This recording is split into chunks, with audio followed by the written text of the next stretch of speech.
buried within a mountain of official secrets, the truth and the lies. Among hundreds of thousands of pages, the shocking betrayal of the victims of Hillsborough is revealed.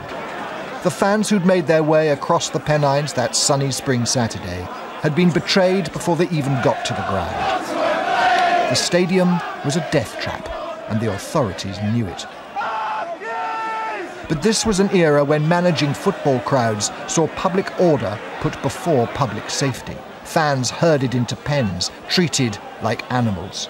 So even when it became horribly obvious that lives were being lost, the documents record how a fleet of ambulances was kept outside the stadium, unable to help the injured and dying.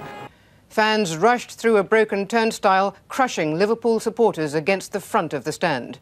It was lies. The gate had not been charged by fans, but opened by police themselves, as the Chief Constable knew only too well. South Yorkshire Police then set about altering the written evidence from the day, amending scores of statements to shift blame away from senior officers and onto the fans.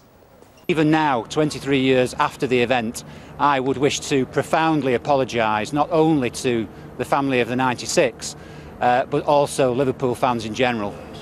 The panel discovered documents which reveal how the police spread their untruths. Local Conservative MP Irvin Patnick was asked to brief a local news agency that Liverpool fans had urinated on police and stolen from the dead.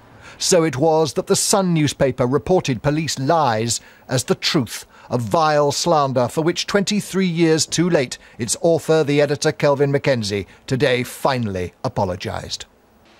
It's now clear that the original inquiry, held shortly after the tragedy, was not aware just how many key statements had been tampered with or destroyed.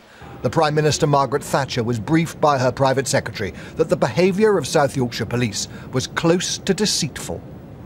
The terrible events that happened here on a warm, sunny spring Saturday carved deep wounds that are still raw a generation later. The prayer today is that the document release will leave no dark corners where distrust and grievance can breed and allow the healing process finally to begin.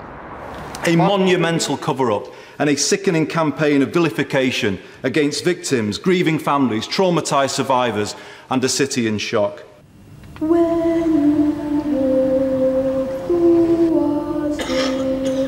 Today is a rare and famous victory for the individual against the establishment. The indomitable spirit of mothers and fathers, brothers and sisters who waged a long and lonely battle for justice. Walk on with hope in your hearts is a fitting anthem for Liverpool, a city where people believe they never walk alone. Mark Easton, BBC News.